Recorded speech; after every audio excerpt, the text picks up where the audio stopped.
We actually, last year, were sitting in a staff meeting and realized that the 75th anniversary was coming up. The building was dedicated in 1939, and so that would make this year, 2014, the 75th year of the actual dedication of the building. My name is Roxanne Dunn, and I'm the Special Collections and Archives Librarian at Kent Library. We wanted to recognize all the work and the impact that the library has had on campus and the community the past 75 years, and obviously a big part of that is Sadie Kent. And so we decided that staff meeting to form kind of an ad hoc committee, which I was the chair of, and we basically planned out events every couple months. And we've had a lot of events this past fall semester. 2 actual events on the day of the anniversary. The first is a party for students to kind of just come by and celebrate during common hour from noon to 1. We're going to have cupcakes available for them, celebrate like birthday cake. And we hope that they'll hang out. There's a bunch of displays that we've got up celebrating Kent Library 75 years. The library is a big part of campus life, and every student goes in here, and that's been happening for 75 years, and I think that's really cool. Our more formal event is the evening time from 6 to 9 p.m. Where we'll be having 3 community speakers come and kind of put Kent Library in context for us. Dr. Hamblin, Dr. Bierk, and Dr. Nickel are going to speak about Kent Library and how it's shaped the university through time and our community as well. The favorite part about this anniversary has been what this means to people. This library is the heart and soul of this university. And it means so much to so many people. And as you can tell by the people we've had here, they transcend generations from old to young. So it's been very meaningful to me to see how many people who really love this building and what it's all about come back and truly celebrate the 75th anniversary. For me, it's a lot of the memories because I worked here. I worked at the front desk and I worked in the cataloging department. I was minoring in library science, and so I spent a lot of time here in this library, and I have just a lot of memories of this place. I watched them paint the mural on the wall from the very beginning to the very end, so I had a lot of memories. I think one of the things about Kent Library that interested or fascinated me the most was kind of the more I learned about Sadie Kent and her dedication and her kind of lifestyle choice that women had to make in the 30s and 20s and 30s about, you know, choosing kind of career versus getting married and having a family. And Sadie Kent obviously chose the career route. But the most interesting or fascinating thing to me was that she was so involved in every kind of aspect with the new building and acquiring it. When we look at the records of Kent Library that we have in the archives, Sadie Kent's mark is all over those records. I mean, very little got done without her. She was just dedicated to her craft, and she's a real inspiration to librarians now. So it's very interesting and very proud that, you know, I have Sadie's legacy before us. I know about Sadie Kent and her journey to get this building to even exist and to be a research building and to have all the documents and make it like an actual center for research here at the university. She just seemed like a really awesome lady who like got things done, which I think is awesome. Sadie Kent probably in my own mind seemed to soften or mellowed somewhat. If you can say something about a building to reflect the personality, I think it probably made it a little bit easier, more acceptable.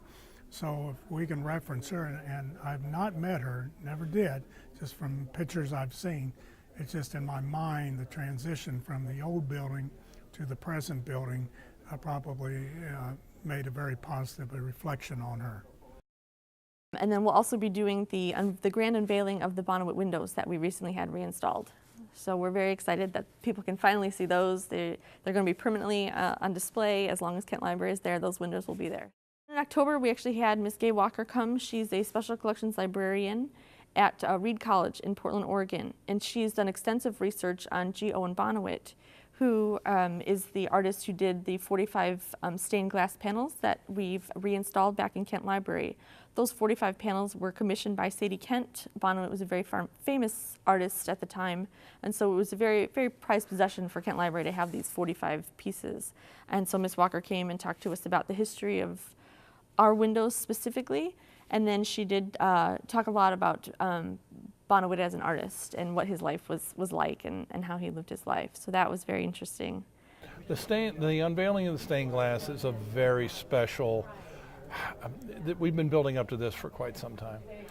The stained glass has been put away as one of those little treasures that were put back off to the side, and the ability to go ahead and have it refurbished and put it onto public display and allow people to help celebrate this success through the buying an honorarium for the stained glass it's just like the top of the entire evening. Well, I'll tell you what, with the stained glass, if anyone has any knowledge about stained glass, it's not the colored style. It's not the rich, colorful reds or blues or golds. It's very unique and it's very artistic. So I think once they see that, they're going to be drawn to it. If you look up very close to detail to that, you can't help but walk away to be impressed with that. The two main collections that are in that room are the Louis Daniel Brodsky William Faulkner collection, and that collection was acquired in 1989. It's about, obviously exists solely about William Faulkner. Brodsky was a huge Faulkner enthusiast and collector and avid researcher as well about Faulkner. And there are many first editions of Faulkner novels in that collection. There's the Joseph Blattner papers, and Blattner was Faulkner's biographer. So those are obviously very interesting to researchers for them to use and get more in-depth information about Faulkner. And there's lots of great photographs of William Faulkner in that collection as well. The second large collection that we have in our rare book room is the Charles Harrison Rare Book Collection. Harrison was a big benefactor to the university, and in the 1940s, upon his death, he donated his collection of 800 rare and unusual books to Kent Library. I think there's quite a bit for us to look forward to with Kent Library in the future. We certainly have seen libraries change over the last 10-15 years in terms of becoming more inviting spaces for students.